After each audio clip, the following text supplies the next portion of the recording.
আজকের ভিডিওটিতে আমরা অটোক্যাড অটো এরিয়া বা অটো শতাংশ নির্ণয় করা শিখব। আমাদের অটো লিপসের নাম A to Z BLX। তো চলুন আমাদের ভিডিওটি শুরু করি।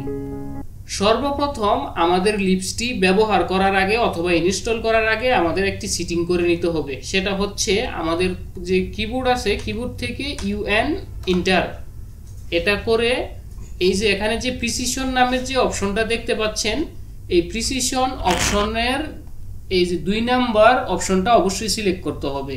UN এন্টার করে এই যে প্রিসিশনের 1 নাম্বার 2 নাম্বার এই যে এই অপশনটা সিলেক্ট করে ওকে করতে হবে।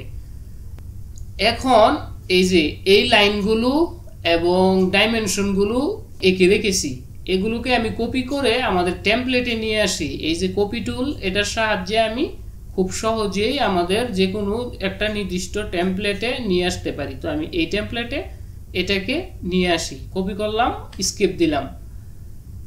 এখন আমরা অটো শতাংশ মানে অটো শতাংশ যে লিপসটা আছে সেটাকে আমরা লোড করব।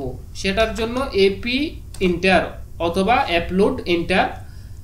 তো এখান থেকে আমরা আমাদের যে ফোল্ডারে অটো শতাংশের লিপসটা A to Z BLX যে ফোল্ডারে আমরা রেখেছি সেই ফোল্ডারটা আমাদেরকে সিলেক্ট দিতে হবে।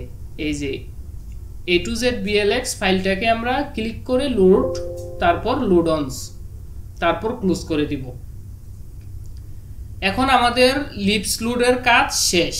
এখন আমাদের কাজ হচ্ছে প্রত্যেকটা প্লটে অটো শতাংশ বসানো। এটা আমরা কিভাবে বসাবো? তো আমি 8340 এই যে এই দাগটা থেকে শুরু করি। এই যে এটার অটো শতাংশটা আমি সর্বপ্রথম বের করব। এটাকে আমি সর্বপ্রথম সিলেক্ট করলাম, তারপর কিবোর্ড থেকে আমি লিখব A to Z এন্টার।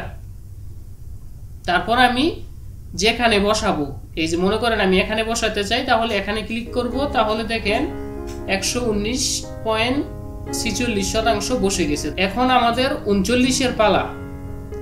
39টাকে আমরা সিলেক্ট করলাম, তারপর A to Z এন্টার। যেখানে বসাবো সেখানে ক্লিক করব, তারপর আমাদের কাজ শেষ হয়ে গেল। তারপর আমরা 37-এ অটো শতাংশ বসাবো। এই যে 37-এ ক্লিক করলাম। এখন আমাদের একটা মজার জিনিস হচ্ছে, আমাদেরকে এইবার A to Z এই কমান্ডটা দিতে হবে না। এবার শুধু আমরা স্পেস দিব। স্পেস দিয়ে এখানে আমি এই যে বসাই দিলাম 30-এর উপরটা, এই যে 36টা সিলেক্ট করলাম, শুধু স্পেস দিলাম, এই যে বসাই দিলাম।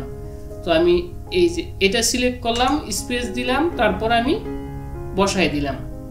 তারপর আমি এই যে 27 যে অপশন, 27-এর নিচে এই যে 32 এটা সিলেক্ট করলাম, স্পেস দিলাম, বসাই দিলাম। তারপর আমি 33 অপশনটা কিন্তু আমাদের পলিলাইন করা নাই, এজন্য দেখেন আমাদের এটা সিলেক্ট হচ্ছে না। এটাকে আমাদের পলিলাইন করে নিতে হবে অথবা বাউন্ডারি কমান্ড দিয়ে বাউন্ডারি করে নিতে হবে। তো আমি এটাকে স্কিপ করতেছি। এই যে 27 যে ইয়াটা, এটাকে আমি কি করব, স্পেস দিয়ে সিলেক্ট করে স্পেস দিয়ে ক্লিক করব, এটা শতাংশটা বসে যাবে। তারপর 26 দেখেন 26 এবং 33 এই দুইটা কিন্তু আমাদের বাউন্ডারি করা নাই অথবা পলিলাইন করা নাই, এজন্য এই দুইটা আমাদের ধরে নাই। তো এটাকে আমরা কি করতে পারি পলিলাইন করার জন্য? আমি আপনাদেরকে দেখাই। এই যে শতকটা লেয়ারটা আমি হাইড করে দিলাম। এই যে 33 যে অপশনটা, এটাকে আমরা BO এন্টার দিয়ে আমরা এই যে 33-এ একটা বাউন্ডারি বানাতে পারি এবং 26-এ একটা বাউন্ডারি বানাতে পারি, আর তারপর এন্টার দিতে পারি। তাহলে কি হবে, আমাদের এই দুইটার শতাংশ আমরা নির্ণয় করতে পারবো। এই দুইটার শতাংশ আমরা নির্ণয় করতে পারবো। এই যে এটা সিলেক্ট করলাম, তারপর আমাদের command A to Z enter এখানে পেস্ট করে দিলাম। তারপর আমি এই যে 26 এটা সিলেক্ট করলাম, স্পেস দিলাম, এই যে বসাই দিলাম।